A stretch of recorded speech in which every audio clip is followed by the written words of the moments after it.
The following is a dramatic reading of the Fur Trapper Saga, Part 2, published February 20th, 2007 on somethingawful.com by Twitter user R at ARR, whom I cannot identify the most recent location online he's been active.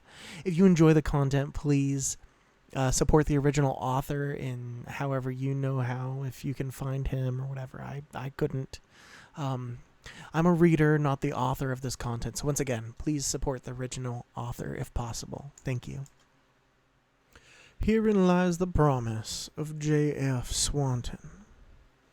You have heard the promises of other fur magnates, but I must now compel you to consider my heartfelt words. This is a sworn pledge to you, my customer, and I will bind myself to these words with my life and my honor. Fur trappers are born, not made.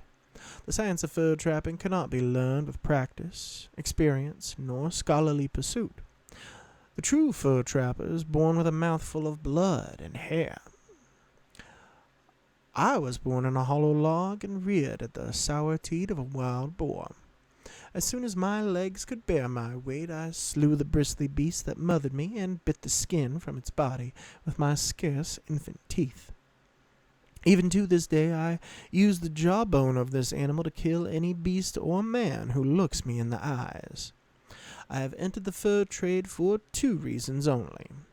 First, to satisfy my customers fully, I pledge to offer the finest traps at the lowest prices. I promise to pay the highest prices for even the most inferior of furs. Second, to spill the blood of as many living creatures as I can. My esteemed competitor, P.B. Fook, cannot make the same claims. He is the pampered son of a poet and a schoolmarm, and his beardless foppery is a testament to the weak will which steers his business. I have the utmost respect for my friend and competitor, but I will say with truth and honesty that while he has a taste for blood, he has no thirst for it. The passion for killing and skinning beasts courses through my veins, and I promise to use my considerable expertise to glorify myself and to make you, my customer, a rich man. I guarantee the highest prices for your furs. I will offer you premium dollars for your inferior furs. Send me your most soiled and mangy furs. Send me your ripped and tattered pelts, because I will offer you more money than any other fur buyer. How can I offer such astounding prices for my furs?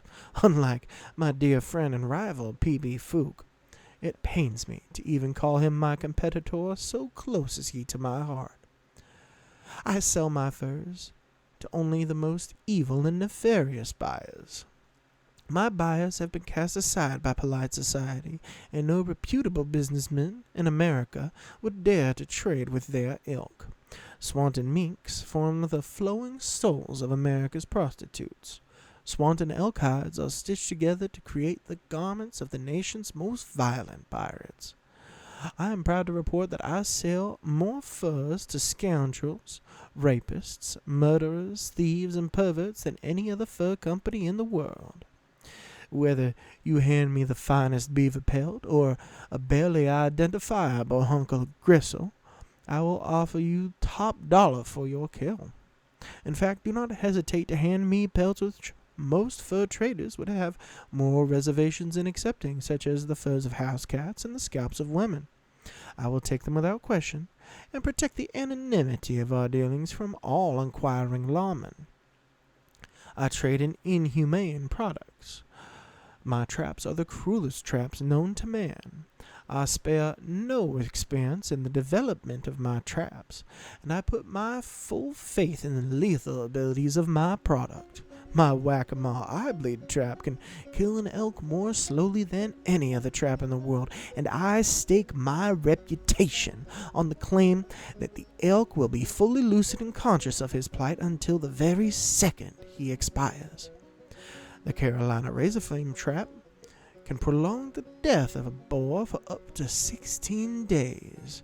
The beast will be in incomprehensible pain, and each second will feel like an eternity as it is slowly minced and destroyed by the fine wires that agonizingly collapse over its body.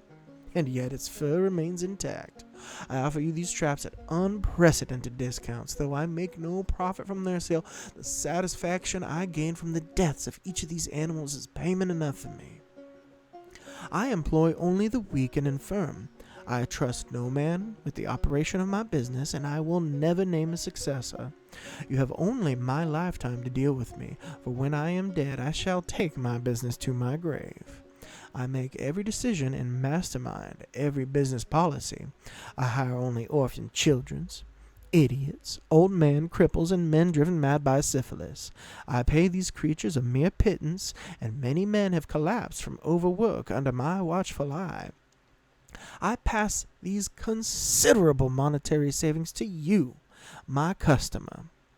I hereby confirm in writing that I buy children from their parents and use them to test my traps. If this fact repulses you, I dare you to be swindled by the high prices of another trap and bait wholesaler. I dare you to accept the paltry sums offered by another fur buyer. I encourage you to fall into the perfumed arms of my lifelong friend and most esteemed colleague, P.B. Fook. I take no pride in my claims. I seek only to educate you, my prospective customer, about my history and methods. I'm not a braggart, but I do not shrink from the truth for the purpose of humility. I'm not a prideful or boastful man, but only by detailing the true and verifiable facts of myself and my business can I properly describe my methods. I will now lay out my list of feats, superior traits, and admirable deeds. I can lift a fully grown horse above my head, and I can hold my breath for 10 minutes. To settle a wager, I once ate a pound of P.B. Fook's strongest badger poison, and then ran a mile in the nude. I cannot feel pain, and I can see for 2 miles unaided by a lens. No man can kill me. I have beaten a man of every race in formal combat, including a Turk, a pygmy Negroman, and a rare deep-water Jew. A medical doctor and 2 priests have written and signed a document confirming that I have no soul. There is no species of fauna in America which I have not personally killed and skinned. I will never sire a child because I loathe women. I bathe only once a year in an icy pond. I have burnt down 1 church per month for the last 30 years, and I will never be brought to justice because all lawmen fear me. I offer you $500 for the skin of P.B. Fook. My loyal friend and most trusted associate in the fur trade, the Honorable P.B. Fook, has been my main source of competition for nearly 2 decades. Though Mr. Fook is a kind, honest, and jolly man who has always maintained his business to a standard of excellence unattainable by lesser types, I must hereby offer a ransom for his skin.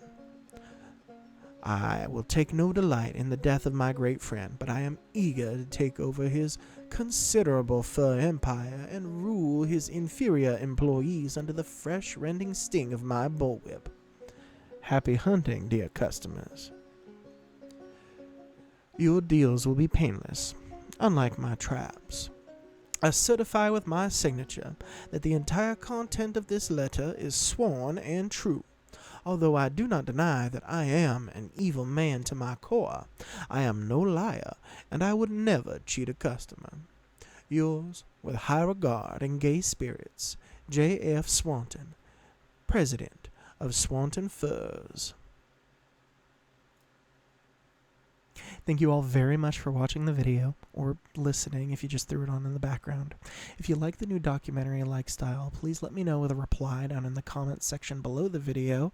And this one was a lot of fun. There's a couple ancient memes in here for those in the know, which is great for us elder internet users. It's hard for me to find time to make these videos. I have a pretty busy life, so I don't have a clear timeline on the next video. That being said, if you would like to watch more, please subscribe so you don't miss part 3. The promise of P.B. Fook is indefatigable. Once again, thank you for watching. Please like, comment, hype, and subscribe to support the channel. And y'all have a lovely rest of your morning, afternoon, evening, night, whatever time it is where you are in the world.